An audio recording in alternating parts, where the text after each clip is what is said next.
মালুগ্রামে বরাক নদীর ভাঙনে বিপদের আশঙ্কা সিপিআইএম এর স্মারকলিপির জেলাধিপতিকে। শিলচর মালুগ্রামের বিসি গুপ্ত লেনের পেছনে বরাক নদীর পারে নতুন করে ভাঙন দেখা দিয়েছে। বিগত কয়েকদিনে মাটিতে ফাটল ও অংশবিশেষ নদীতে ধসে পড়ায় স্থানীয় বাসিন্দারা গভীর উদ্বেগ প্রকাশ করেছেন। অভিযোগ, পুরনো রক্ষা বাঁধ ক্ষতিগ্রস্ত হওয়ার মুখে। ভাঙন রোধে দীর্ঘমেয়াদী কোনো ব্যবস্থা না নেওয়ায় পরিস্থিতি দিন দিন খারাপ হচ্ছে। বহুতল নির্মাণেও পার দুর্বল হয়েছে বলে স্থানীয়দের দাবি। আজ সিপিআইএম কাছাড় জেলা কমিটির একটি প্রতিনিধি দল ক্ষতিগ্রস্ত এলাকা পরিদর্শন করে জেলা প্রশাসনের কাছে স্মারকলিপি জমা দেয়। প্রতিনিধি দলে ছিলেন বিদ্যুৎ দেব, সমীরণ আচার্য, সুপ্রিয় ভট্টাচার্য, দীপক চক্রবর্তী, দেবজিৎ দেব, সুভাষ দেব প্রমুখ। তাদের দাবি, অবিলম্বে স্থায়ী বাঁধ নির্মাণ সহ যথাযথ প্রতিরক্ষা ব্যবস্থা গ্রহণ করতে হবে, নইলে গোটা মালুগ্রাম অঞ্চল ভয়াবহ বিপদের মুখে পড়বে। আজ সিপিআইএম কাছাড় জেলা কমিটির পক্ষ থেকে একটা ডেলিগেশন মালুগ্রাম অঞ্চলে ভিজিট করেছিল।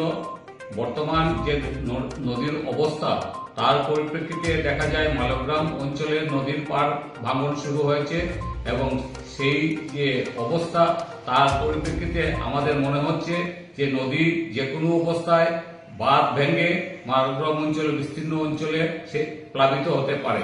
তাই আমরা জেলা আয়ুক্তের কাছে আবেদন রাখছি যে অবিলম্বে তা যাতে প্রোটেকশনের বন্দোবস্ত করা হয়, যাতে মালুগ্রাম অঞ্চলের মানুষের জীবন এবং সম্পত্তি রক্ষার জন্য।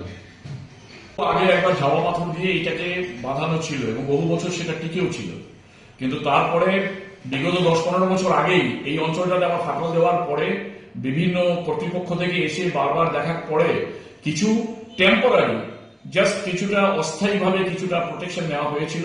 সেই প্রোটেকশনটা এখন আস্তে আস্তে দুর্বল হচ্ছে এবং ভাঙছে। এবং আজকে আমরা যে অবস্থাটা দেখলাম, এটা যদি বেড়ে যায় তাহলে এখানকার বাঁধ এফেক্টেড হবে এবং এইখানের বাঁধ এফেক্টেড হলে গোটা মালুগ্রাম অঞ্চল প্লাবিত হবে।